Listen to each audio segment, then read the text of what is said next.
வீடியோவில் ஒரு டெஸ்க்டாப் கம்ப்யூட்டரோட சின்ன செட்டிங்ஸை பற்றி தான் பார்க்க போகிறோம். இது ஒரு சிலர் ஃபேஸ் பண்ணியிருக்கலாம், இல்லை இதுக்கப்புறமும் ஃபேஸ் பண்ணலாம். என்ன ப்ராப்ளம்னு பார்த்தீங்கன்னா, மானிட்டரில் பாருங்கள், ரைட் ஹேண்ட் சைடில், லெஃப்ட் ஹேண்ட் சைடு விட்டுருங்க, ரைட் ஹேண்ட் சைடில் ஒரு சின்ன பிளாக் மட்டும் தெரியும். அந்த இடத்துல ஸ்க்ரீனே பெருசாக தெரியாது, பிளாக் மட்டும் தெரியும். ஓகேங்களா? உங்களுக்கு வீடியோவில் எந்த அளவுக்கு தெரியுதுன்னு தெரியல.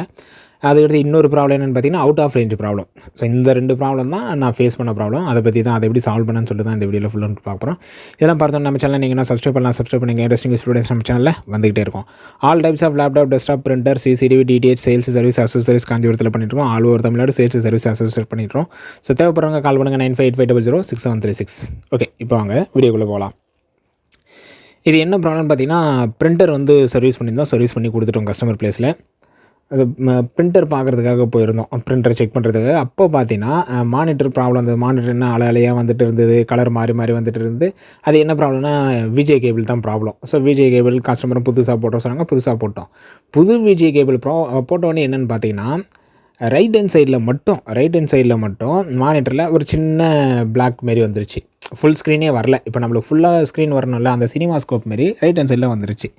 சரி, ரெசல்யூஷன் மாற்றினா சேஞ்ச் ஆகிட போகுதுன்னு சொல்லிட்டு நானும் என்னென்ன ரெசல்யூஷனோ சேஞ்ச் பண்ணி பார்க்குறேன். என்ன ரெசல்யூஷன் சேஞ்ச் பண்ணாலும் சரி, அது பக்கத்தில் இருக்கிற ரெசல்யூஷன்லாம் சேஞ்ச் பண்ணி பார்க்குறேன், மாறவே இல்லை. இதே பார்த்திங்கன்னா எல்ஜி மானிட்ரு, 15 இன்ச் மானிட்டர் தான், சின்ன மானிட்டர் தான்.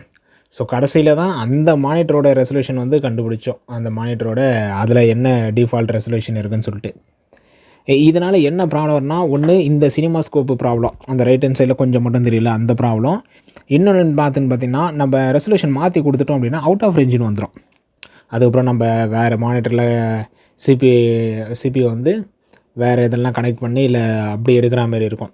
ஸோ இதோட கரெக்ட் ரெசல்யூஷன் பார்த்தது என்னென்னு பார்த்தீங்கன்னா, 11,000 ரேஞ்சில் வந்துச்சு. அதுதான் இப்போ காமிக்கிறேன் பாருங்கள் உங்களுக்கு, 11,000. ஸோ 1152 × 864 இதுதான் இதோட கரெக்டான ரெசல்யூஷன். ஸோ இந்த மாதிரி ப்ராப்ளம் உங்களுக்கு வரலாம். ஸோ வந்துச்சு அப்படின்னா நீங்கள் அந்த மானிட்டர் கரெக்டான ரெசல்யூஷன் செட் பண்ணாலே போதும். இல்லை அப்படின்னாலும் அதோட கிராஃபிக்ஸ் டிரைவர் அன்இன்ஸ்டால் பண்ணாலே இந்த ப்ராப்ளம் வந்து சால்வ் ஆகிடும். இது சின்ன ப்ராப்ளம் தான், இது ரொம்ப பெரிய ப்ராப்ளம் இல்லை. இது ஒரு செட்டிங்ஸ், ஆனால் கட்டாயம் தெரிஞ்சு வச்சுங்க. இந்த ப்ராப்ளம் உங்களுக்கு வரலாம். அவுட் ஆஃப் ரேஞ்ச் ப்ராப்ளம் வந்தாலும் சரி, இல்லை அந்த சினிமா ஸ்கோப் மாரி சைடில் வந்தாலும் சரி, இதுதான் ரெசல்யூஷன் கரெக்டாக வச்சிங்கன்னா போதும். இல்லை அவுட் ஆஃப் ரேஞ்ச் வந்துக்கிட்டே இருக்குன்னா அந்த கிராஃபிக்ஸ் டிரைவரை அன்இன்ஸ்டால் பண்ணாலும் டிசேபிள் பண்ணாலும் இந்த ப்ராப்ளத்தை வந்து ஈஸியாகவே சால்வ் பண்ணலாம். ஸோ இந்த ப்ராப்ளத்துக்கான சொல்யூஷன் வந்து இதுதான். இந்த வீடியோ பிடிச்சதை லைக் பண்ணுங்கள், ஃப்ரெண்ட்ஸுக்கு ஷேர் பண்ணுங்கள். அடுத்த ஒரு நல்ல வீடியோவில் பார்க்கலாம். தேங்க்யூ.